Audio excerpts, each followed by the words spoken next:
Good morning, everyone. It is right at 9 o'clock, so we'll go ahead and get started with today's training for power-based violence for those who will be serving as confidential advisors for people who report instances of power-based violence to them.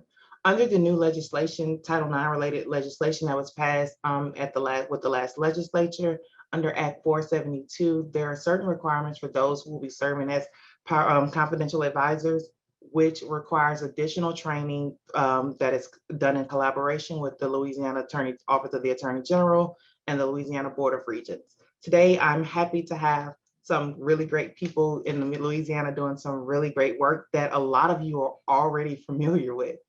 Just getting chatted up before we get started today, that how Jesse, Monica, and how Amanda, they've worked with a lot of your campuses already, and they know a lot of you already. So they're already working with you all doing some great work. So we just want to formalize a little bit more of that training and the requirements of those who will be serving as confidential advisors.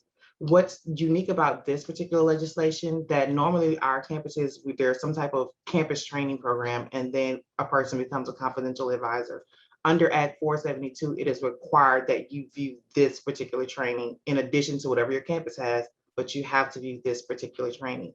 So for those that are not able to join us today, today's training is being recorded and it will be available on our website, which you all will receive the link to once it's published on our website, along with all of our other power-based violence training videos. So you will have to view this video along with the other 4 previous videos if you have not already done so. And so today we will have a pretty quick agenda. We won't hold you long this morning. Got underway with the welcome. We'll have some legal obligations from the Office of the Attorney General. We'll have Jesse Nebus with LAFASA, the Louisiana Foundation Against Sexual Assault, go through and do some of the statewide resources. We'll give you all time for questions and answers, and we will close it out. So we'll give you some time back on your Monday morning. And so again, I'm Dr. Allison Smith, the Senior Program Administrator at the Louisiana Board of Regents and our Legal and External Affairs Division. And alongside me helping moderate the chat will be our graduate assistant, Chelsea Grant, who is a third-year law student at the Southern University Law Center. And we will turn you over already to the very capable hands of Amanda and Monica with the Office of the Attorney General. Good morning, everyone. I hope y'all are having a great day. Let me get my screen up and we will get started. Let's see.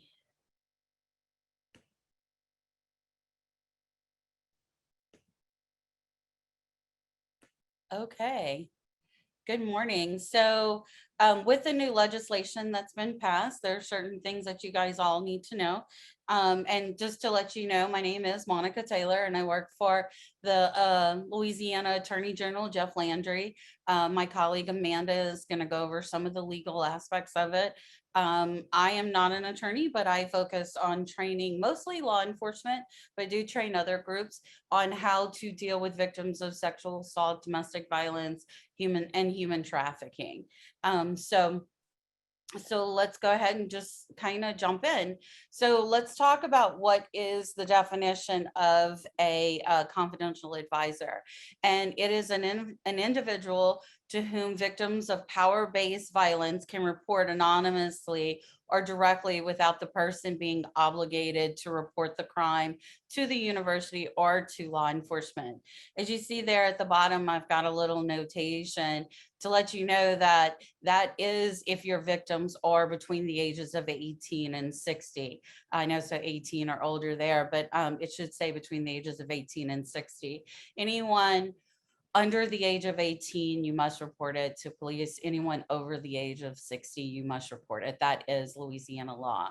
So this does, the legislation does say unless the law states otherwise, and that's where the law states otherwise. So there are basically two types of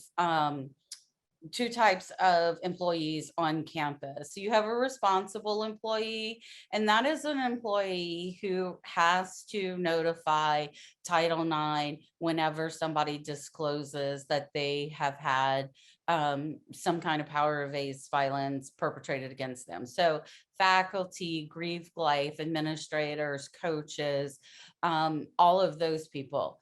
The folks who do not are the people who are designated as confidential advisors.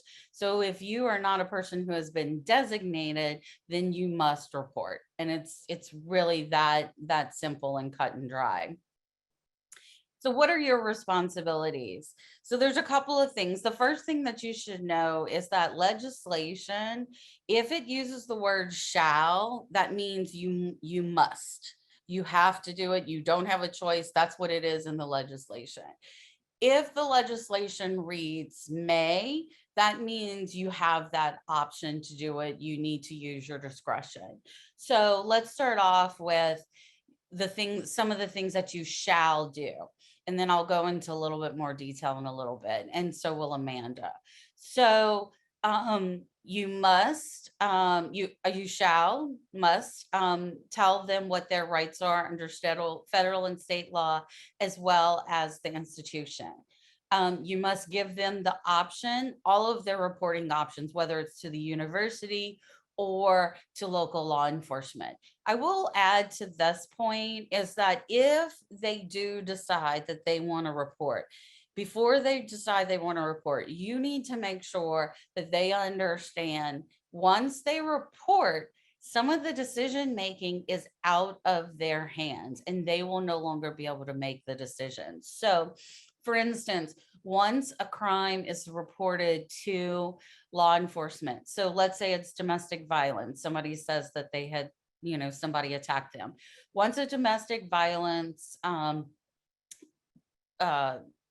act is reported to law enforcement is required by law to investigate that, whether the victim participates or not.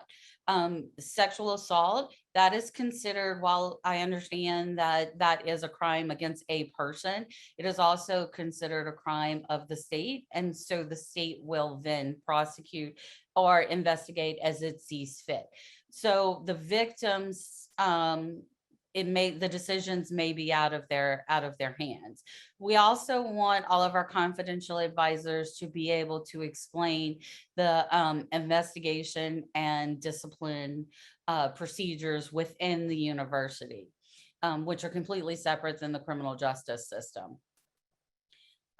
Speaking of the criminal justice system, you should have some knowledge of that and be able to let them know what an investigation looks like, what adjudication of the crime looks like, be able to outline that. Also super important, especially if the perpetrator is another student, they need to know about how they can change dorms or classes or whatever different accommodations the institution may provide. You also need to be familiar with the local medical center facility to have a sexual assault nurse examiner to do a forensic kit. So I want to talk about that. And I know Jesse's going to may bring it up as well. But I know like there may be one or two campuses in the infirmary.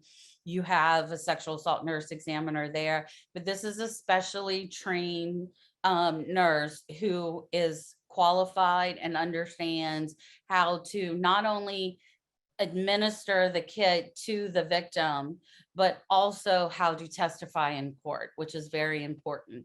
And it can definitely cut down on the amount of time that it takes for those exams to happen. You should also have information on transportation to and from the exam and the availability of reimbursement for the visit. So there is a victims reparations fund in the state of Louisiana that can do some reimbursements for some of the medical expenses if they do go to the hospital and have that exam done. Super, super important. Again, the judicial system has limitations, both in scope and practice, but so does the university. And the university's system of adjudication is even more limited than the criminal justice system. But they need to know that the disciplinary process on campus, whatever the university decides to do, is not a substitution for the criminal justice process, that they can seek both of them. A lot of times the university will put their investigation on hold, or look at it in a different light, or look at it in conjunction with the criminal justice investigation, depending on all of the circumstances of the event. So they need to know that those processes are very different. And they also need to know that by using either one of those processes, that's not necessarily going to get you justice that you feel that you deserve. In these situations, they need to be able to rely on the local rape crisis centers or the local domestic violence centers to figure out what justice actually looks like for them. That's going to be super important. So let's talk about what you may do. And this is really the only thing that it says that you may do. So serve as a liaison between the victim and the institution or law enforcement. And that must be in writing with the victim's approval. So you are basically acting as an agent of the victim. So now we get into some of the shalls. So again, and this is just kind of listing out some of the broader things that I talked about a little while ago. One is to liaison with the institutional staff for whatever kind of accommodations, whether that is changing dorm rooms, changing class schedules, whatever may need to be done.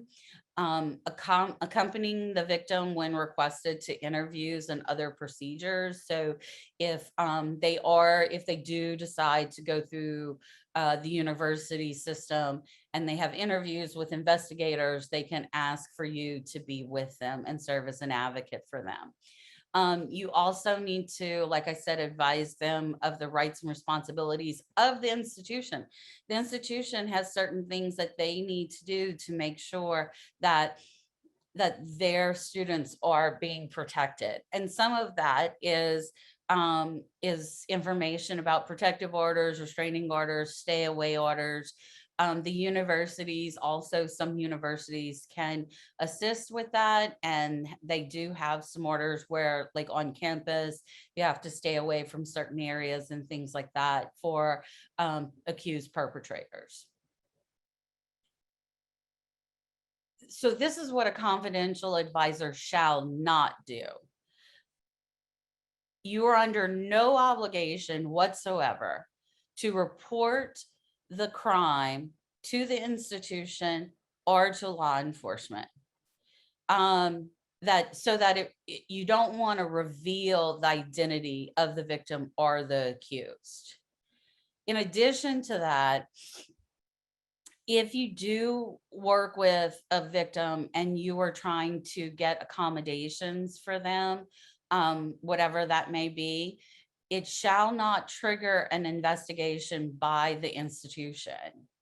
So you are a confidential advisor. You are there so that the crime can be committed without the victim or the accused. So both the victim and the accused, without them any personal identifying information be released on either one of them. And then when you are making accommodations, the university or the institution cannot say, oh, we're making accommodations for this person, we need to trigger an investigation. So some of the resources that are available to you, and Jesse is going to talk about that a little bit more in detail. Oh, I got a quick question here. What does an accommodation look like? So that may be, let's say the perpetrator is in your class. If there are multiple sections of the class, or if there's an online option, you may get the accused moved to another section of the class, or if the victim wants to be moved to another section of the class. If they live in the same dormitory, just, I can't remember when I went to school, because I'm old, they had men's dorms and women's dorms. I know the dorms are co-ed now, but if you both live in the same dormitory and you want to be moved to a different one, or you want them moved to a different one, those are some of the things that would be accommodations, just as some examples. So some of the resources that you should definitely know about: counseling and healing activities. Again, Jesse's going to talk about that. Some case management, advocacy, any legal things. And then also you should have information for 24-hour hotlines. And again, Jesse's going to give you that information. Okay, let's see if I have any other questions. Okay, why is this not moving? There we go. Monica, Yes. also you have a question in the chat. Are we Yeah. required to say why accommodations are requested? If so, isn't the university then put on notice? Well, you are not, the law does not specifically say, and Amanda can back me up on this if I'm saying this wrong, but the law does not specifically say you must tell why you're seeking accommodations, but you present yourself as a confidential advisor. I'm a confidential advisor. I'm going to the resident's life and saying, hey, I have someone who contacted me and we need to make these accommodations for them. Obviously, their identity is going to come up when you're making those accommodations for them, but that should not trigger an investigation of it. And you don't have to give them the person's name until it's needed, as you work through that. And so, I mean, at some point, if you're changing class schedules or changing dorms, you're gonna have to give the name of the victim and of the perpetrator so that those things can be worked out, but you don't have to say why. You're a confidential advisor, so they're gonna kind of know, but that should not trigger an investigation. Does that answer everybody's question? I see there's some more things in the chat. Oh, somebody asked if the shalls will be sent. I can send Allison this PowerPoint. And so you'll see when Amanda presents later, she actually outlines some of the laws. So you'll have the laws and you'll have all of these shalls as well. That's a great question about the confidential advisor going through the Title IX coordinator. I am gonna have to defer to Allison on that one. Allison, do you know if they go directly through a Title IX coordinator, or they don't go through a Title IX coordinator, right? They go through when they're making accommodations? Correct. Unless it is being referred to a Title IX matter, it is to proceed with an investigation. They should report the normal process for starting accommodations. Right. Yeah. So, yeah, whatever that process is, whether it's going directly to campus housing or to the registrar's office. So just a couple of last things on the topic of law enforcement, because like I said, I do train law enforcement. This is where I spend the majority of my time. Adult survivors do not have to report to police. Do not make a report on behalf of a student without their involvement or their consent. They have already lost control of their person. And so this is taking more control away from them. A report to campus police may not necessarily be the same as a report to local police. It's going to depend on the relationship between your campus police and your local police. It's going to depend on the size of your university. It's going to depend on where the act actually takes place as well. Survivors have a right to an advocate if they do decide to report.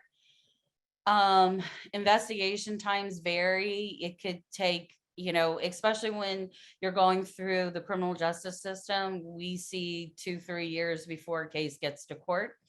And you should also know that many times an arrest is never made. And so again, this is where you need to set reasonable expectations about what justice may or may not look like. I know that Jesse on LaFasa's website and on Rain's website, it's RAINN. They have a lot of great graphics about how many people report and how many people actually serve time for these crimes.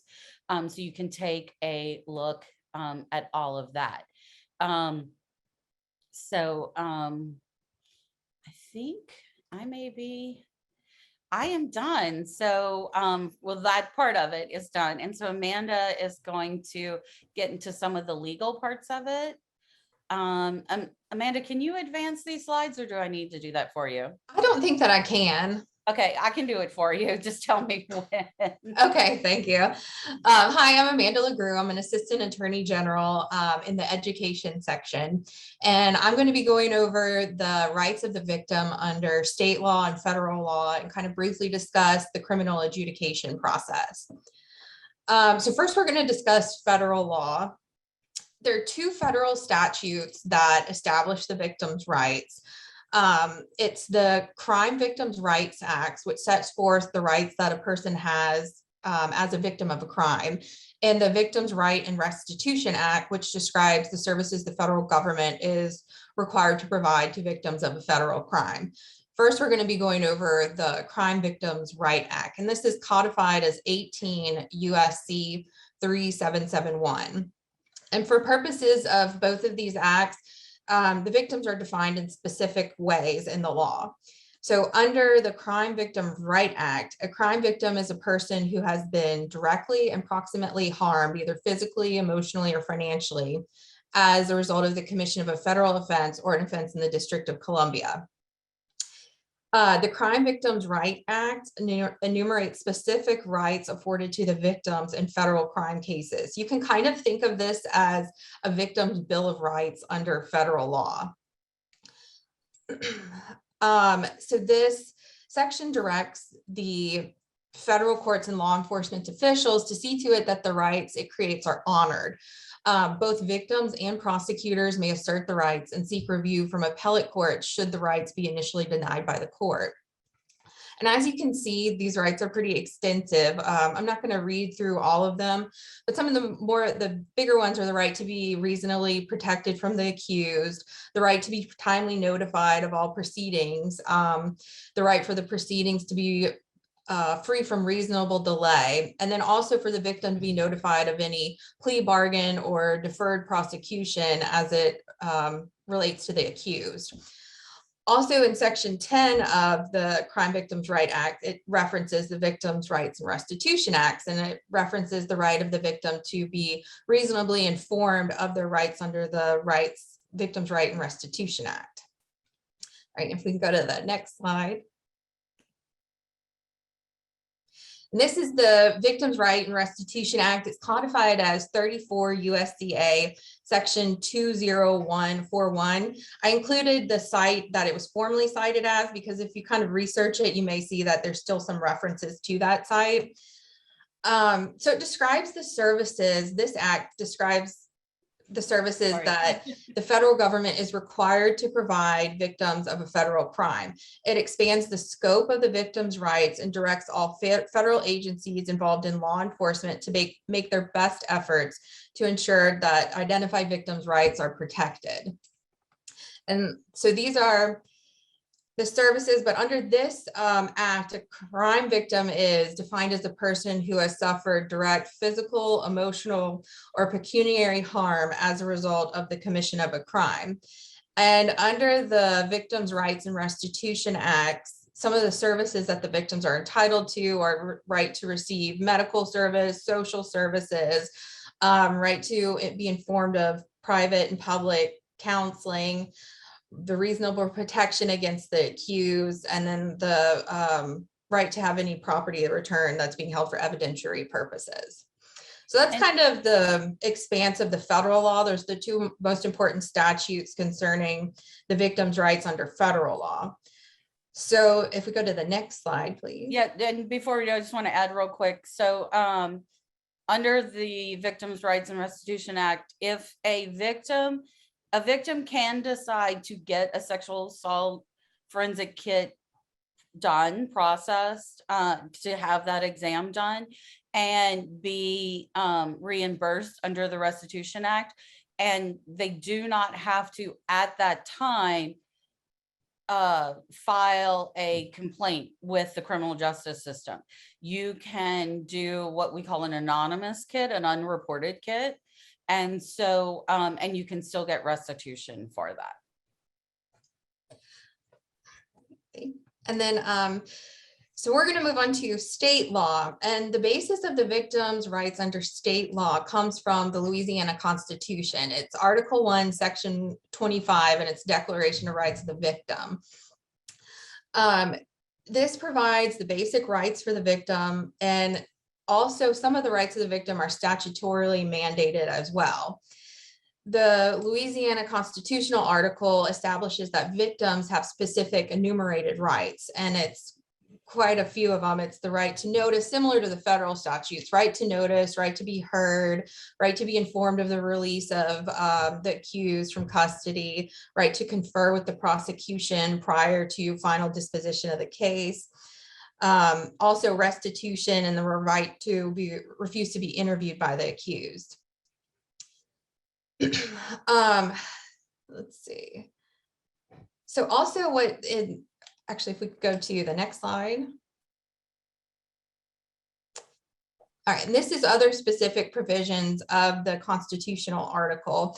And an important part of this is that it mandates that evidentiary and procedural laws in Louisiana shall be interpreted in a manner consistent with these enumerated rights. And why that's important is because when a judge is presented with a close call on a procedural or evidentiary issue, it may be helpful to remind them that the state constitution mandates that these specific victims' rights must be considered in the case.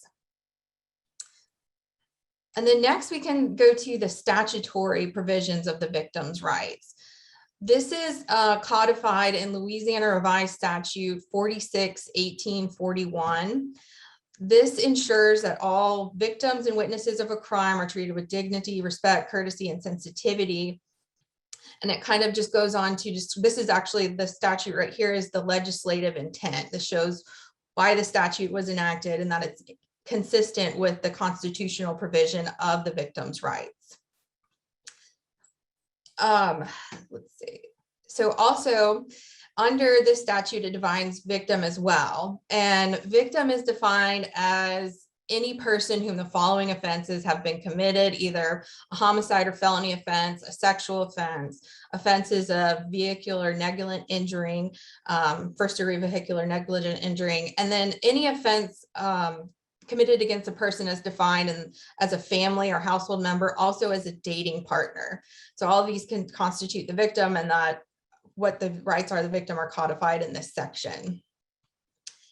The next statute is Louisiana Revised Statute 46-1844. This actually kind of spells out the basic rights for the victims and the witnesses. It's a pretty long statute, so I've kind of condensed the more important portions of it.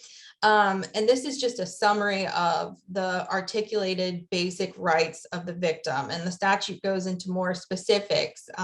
These just kind of cite the bullet points of what they're entitled to. And then if you want to reference it, the statute's right up there. It's 46-1844. All right, and we go to the next slide. So under this new legislation, the victims' rights are also included in Louisiana Revised Statute 17:3399.13.4. So the victim has a right to confidentiality underneath the statute. The victim's identity is not subject to disclosure except under 4 specific instances. And I've laid out these 4 instances, and it's also laid out in the statute. And then it states right here, a person employed or under contract with the institution to which the report is made, if the disclosure is necessary to conduct the investigation of the report or any related hearings. The identity can be disclosed to a law enforcement officer as necessary to conduct a criminal investigation of the report. Identity can also be disclosed to a person alleged to have perpetrated the incident to the extent required by law, and a potential witness to the incidents as necessary to conduct an investigation of the report. Also, the alleged victim shall have the right to obtain a copy of any report made pursuant to this part that pertains to the alleged victim. So that's kind of the summary of the victim's rights under state and federal law. It's much more expansive than that, but I just kind of tried to give you a brief snapshot of what it is and where you can go to look up the statutes to research it further. So, and this is a flow chart of the process of adjudication under the criminal justice system. I actually found this flow chart from the district attorney's office for the 22nd Judicial District, and I thought it was a great representation of kind of the process of everything that it goes through. So first you have obviously that the crime is committed. So once the crime is committed, the law enforcement then investigates the crime. The law enforcement then determines whether or not an arrest shall be made. So if an arrest is made, the accused can remain in jail or they can get bonded out. If they're bonded out, they are out of jail pending all of these court proceedings. After the arrest is made, the case is reviewed by an assistant district attorney who's assigned to that particular section of criminal law. And once it's reviewed by the assistant district attorney, they can either decline to prosecute the case, saying that there's insufficient evidence to be able to move forward with it, or they can offer a diversion program to the accused, which is kind of like a pretrial intervention. They have to follow a set of classes, do some reporting requirements. It's actually under Louisiana Article 894 as a lot of diversion programs. So, and then if the assistant district attorney tries to go forward with prosecution of the case, the charges are accepted, then the next step in the process is a criminal court arraignment. And at the arraignment, this is where the defendant pleads either guilty or not guilty, or in some instances, the case could be dismissed by the judge, but that's not really the norm. It's normally where they just plead guilty or not guilty, and then a dismissal could come later in the hearings. If they plead guilty at the arraignment, then they can be sentenced there, or the sentence can be deferred to another date. If they plead not guilty, then it moves forward with the trial process. And that's where you have, prior to trial, you can have motions and hearings on evidentiary issues. And then pending those hearings on the evidentiary issues, the case could be dismissed because of it, or the defendant could plead guilty, and then you go to the sentencing. If it goes to trial, then the accused is either found guilty or not guilty, and then if guilty, then a sentence is imposed. So that's kind of a brief summation of it. There's a lot of resources out there available to kind of see what entails each step of the process, but I thought that this was a good visual representation of it. Okay, any additional questions or comments? This is Amanda and I's contact information. Feel free to take a screenshot of that.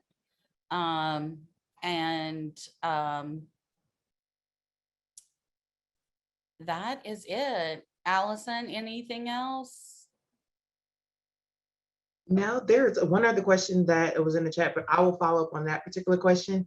It was from Tracy Smothers, and it was, if the confidential advisor assists the student with accommodations under PowerBased violence, but does not notify the Title IX coordinator, the student does not want to go that route, is this an incident that the institution must report on its annual PowerBased violence report?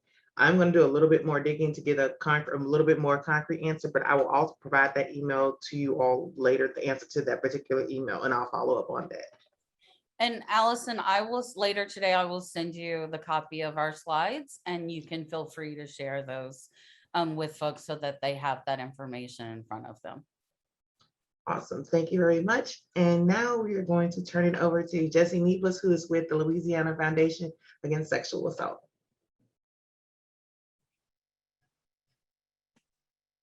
Hello, how are y'all doing?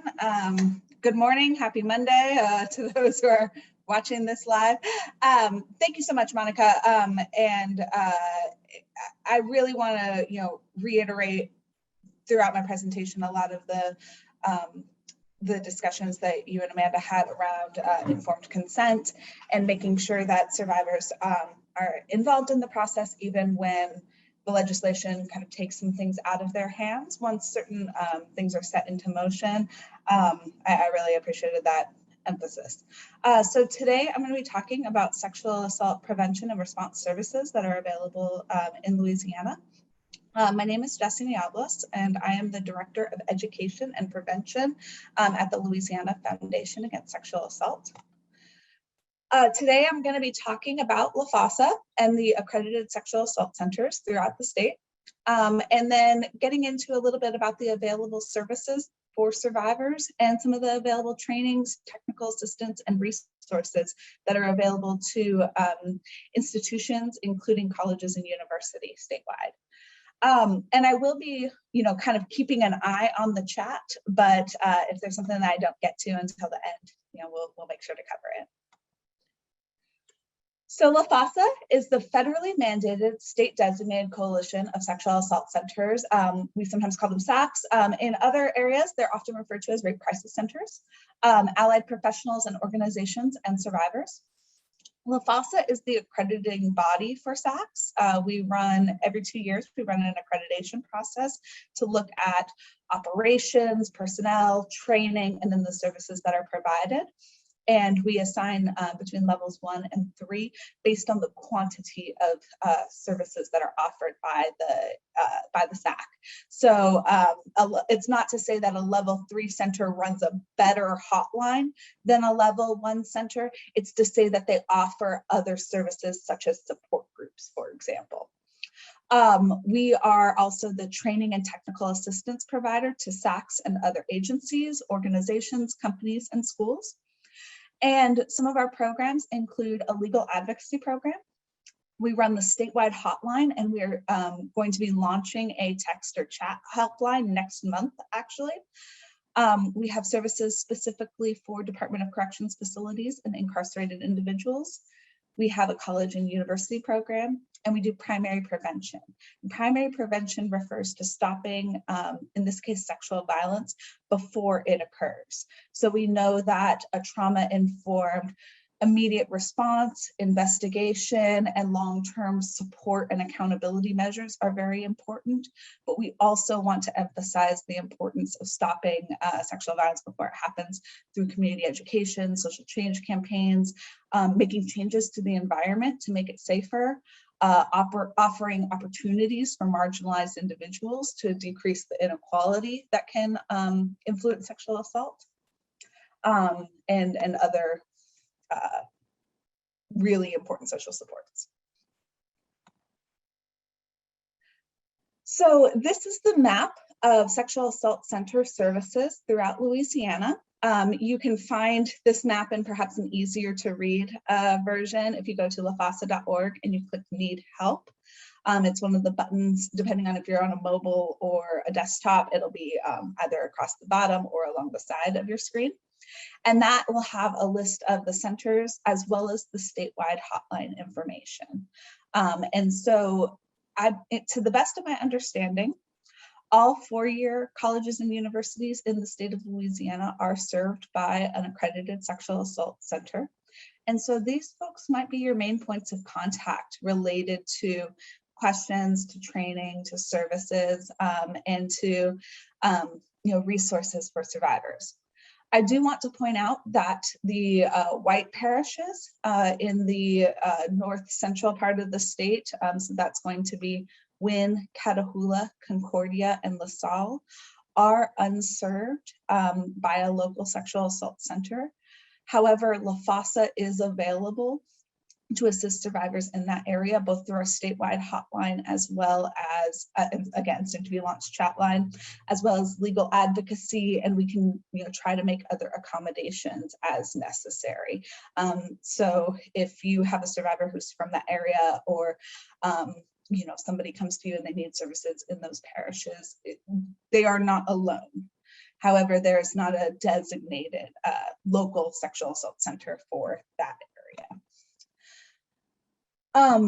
And yes, you may have seen an earlier map of LaFossa's services that did not include 12, which is Tangipahoa, St. Helena, and Livingston parishes, but we're really excited that those parishes recently received accreditation through SAFE, which is also a domestic violence service in that area. So if you're looking at an earlier map that has those parts being unserved, that's thankfully out of date. And to answer, oh, I see. Thank you so much, Allison, for being on top of the chat. I will absolutely be sending these presentation materials to you. So let's talk about some of the services that the sexual assault centers provide for survivors and communities. And I'm going to be getting deeper into this later on in the presentation as well. So they provide free confidential services for survivors of all forms of sexual violence and of all ages throughout their service area, regardless of decisions related to reporting. So that's a really important thing. It does not affect a survivor's eligibility to services, whether they choose to go through the university disciplinary systems, whether they report to their HR, if it's related to workplace issues, whether they report to police, regardless of their decisions around reporting, these centers are able to serve survivors. Now, I do have that asterisk of confidential. Everything is kept private. The Violence Against Women Act has very, very strict regulations around disclosing survivor identifying information. And also, it's just good practice to keep things private. Now, most center staff and some college and university employees are legally mandated reporters for abuse. And so in your cases, this may be relevant if there are students under age 18, age 60 or above, so non-traditional students, or people who have certain developmental or physical disabilities. There may be mandated reporting regulations that come into play there. So you should know if you are a campus mandated reporter, and Monica touched on that in her presentation as well. Centers are required to have certain services for accreditation. That includes a 24/7 hotline, short-term support, assistance with and accompaniment during medical, legal, and other systems. They're required to do primary prevention and outreach activities in each parish that they are accredited to serve. And then as resources permit, we have things like support groups, therapy and counseling by a licensed mental health care provider, social change campaigns, and other services. I should mention that every center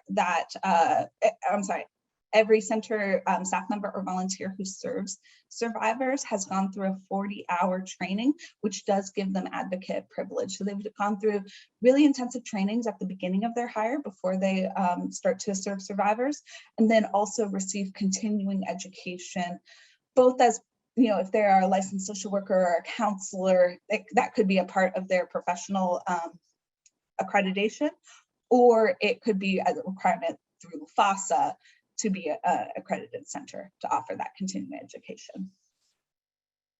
So I'm going to get into a little bit more about the services for survivors. As I mentioned, there's a 24/7 hotline that each center operates. La Fossa also offers the statewide hotline and soon to be launched chat line. The chat line is not going to be 24/7, but if somebody contacts the chat line outside of the hours in which it's in operation, they'll receive an automatic message that also includes contact information for a call. These hotlines also have language line services for survivors who either speak another language primarily or would rather communicate in another language about their experiences. They provide forensic exam accompaniment, and the last presentation got into a little bit about what the forensic exam is. And a survivor is always allowed to have an advocate in the room if they so choose. So an advocate is optional.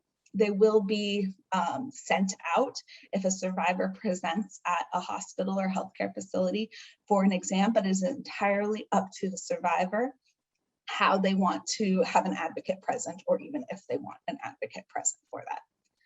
In addition to the accompaniment for the forensic exam itself, centers provide medical information and assistance navigating the system. Now, they don't provide medical advice, but they provide information about things like follow-up STI and pregnancy testing, medical services that might be necessary, things like that.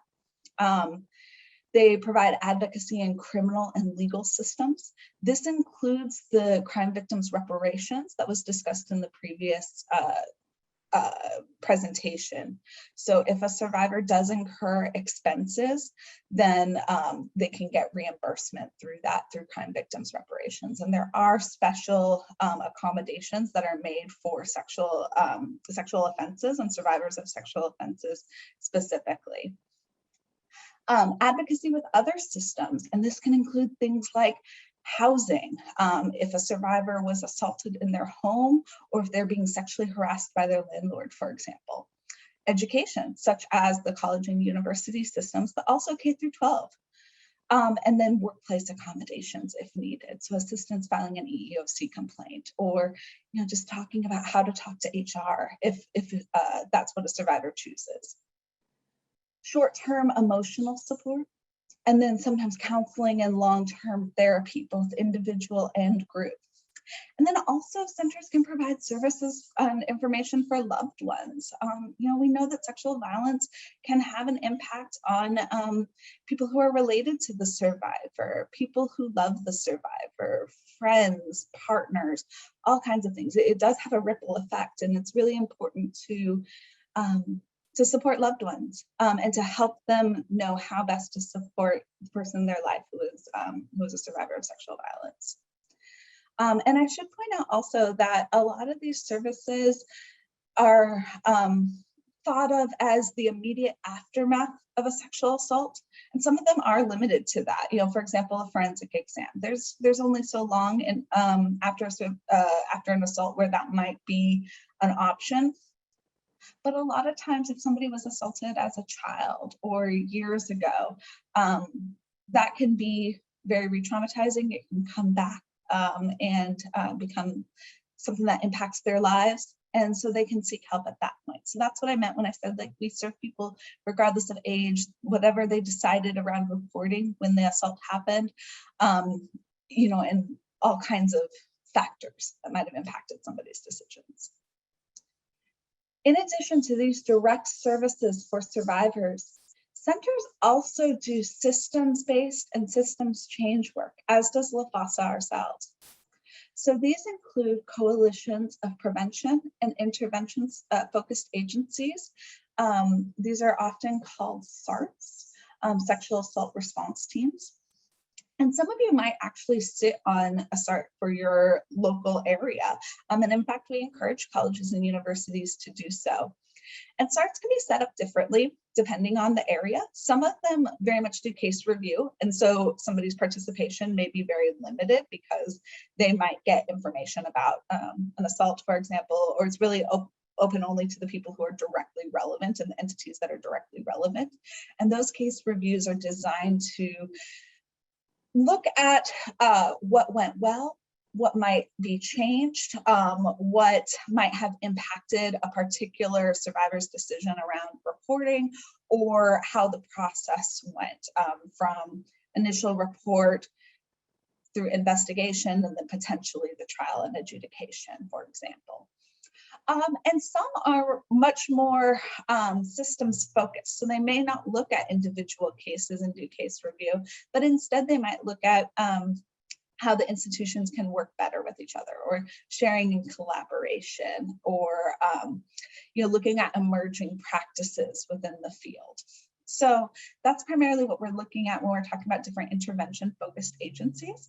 I would encourage folks to get in touch with your local sexual assault center if that is something that you would like to be a part of. I think colleges and universities can provide important insight into how they handle sexual violence, and get some insight about what might be even better for a trauma-informed response to survivors. In addition, sometimes there'll be prevention-focused coalitions, and those might be more ad hoc. They might look at campaigns around Sexual Assault Awareness Month, for example, which is every April, or Teen Dating Violence Awareness Month, which is every February, or Domestic Violence Awareness Month, which is every October. But they might also be more ongoing and looking at systems change to municipal policies, changes to, again, to the environment and the space of a community, and how that can be made more safer for individuals.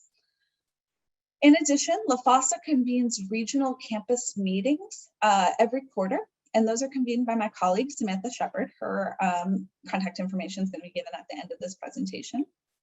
And then also statewide trainings. And some of those trainings are campus specific. Some of them are a little bit more open and broad and range from everything from the neurobiology of trauma to investigation of campus assaults to conducting primary prevention, particularly for example, for non-traditional campuses or for community colleges. So we really try to offer a wide range of options that are applicable to various community members. In addition, there might be in-person or online trainings for students, faculty, and staff that might be a little bit more personalized. And then many centers are available for consultations and technical assistance if your campus is looking at how to implement some of these policies or how to make sure that staff have adequate training and resources and knowledge around making a report or responding to a disclosure, for example. And I will make an important note here. The state of Louisiana gives no funding to sexual assault prevention, systems work, or survivor services. So we do want to be available anytime we're called upon for trainings and consultation, but it's really important to take that into consideration and to remember that these are expert consultations that can really impact your students and their healing, and make sure that your campuses are safe places for them. So that specialized work might be incorporated into your budget, for example. So at this point, I have my contact information as well as my colleague Samantha's. I'm going to leave this up for a little bit and then I'm going to stop sharing. But like I said, I will be sending this information to Allison for dissemination, and I welcome your questions now or your questions later. And my colleague Samantha, she may already even be in touch with some of you, but she's an excellent resource as well. And at this Jesse, point, I want to let everybody know, so LaFossa has a ton of great pamphlets and information that you can call and request. Additionally, the Attorney General's office, we have brochures and pamphlets on sexual assault, domestic violence, and human trafficking, as well as posters with little pull tabs for the 1-800 numbers. So if you would like some of those for your campus, you can give me a call and I can have someone come and bring them out to your campus. Like I said, we have the posters, which are great to put in different places around campus, and has that great little pull tab on it. And so that's all available to any of you for no charge at all.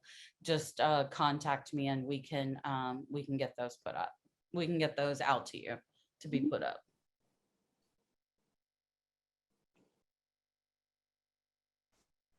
all right, now's your chance if you've got questions for any of us.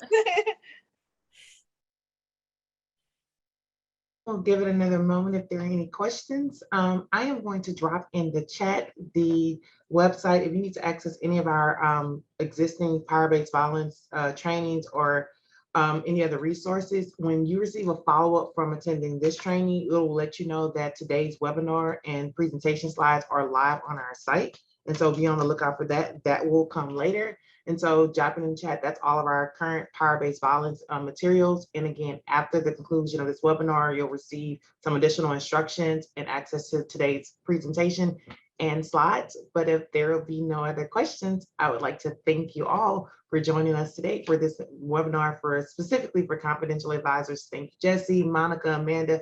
Thank you, Chelsea, for helping moderate the chat. Thank you all. And I will give you back 5 minutes of your Monday morning. Have a great day, everyone. Thank y'all. Take care. Thank you. Hi, thank you.